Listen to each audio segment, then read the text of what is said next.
Right, we finally managed to get everything finished. It's now time to assemble and plate up. I made a wasabi mayonnaise, so there'll be a lovely little garnish on that.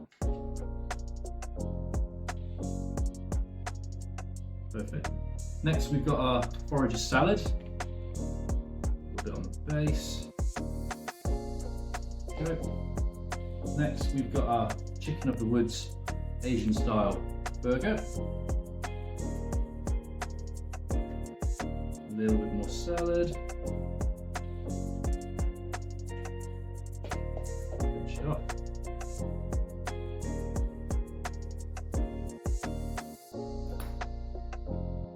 And there we have it. Finished result. Okay, let's give it a taste. So that wasabi mayonnaise really lifts up that mushroom flavour. It all works so well. And to think most of this was foraged locally. Yeah, so hopefully you guys get to try this at home and let me know how you get on. See you soon. Bye.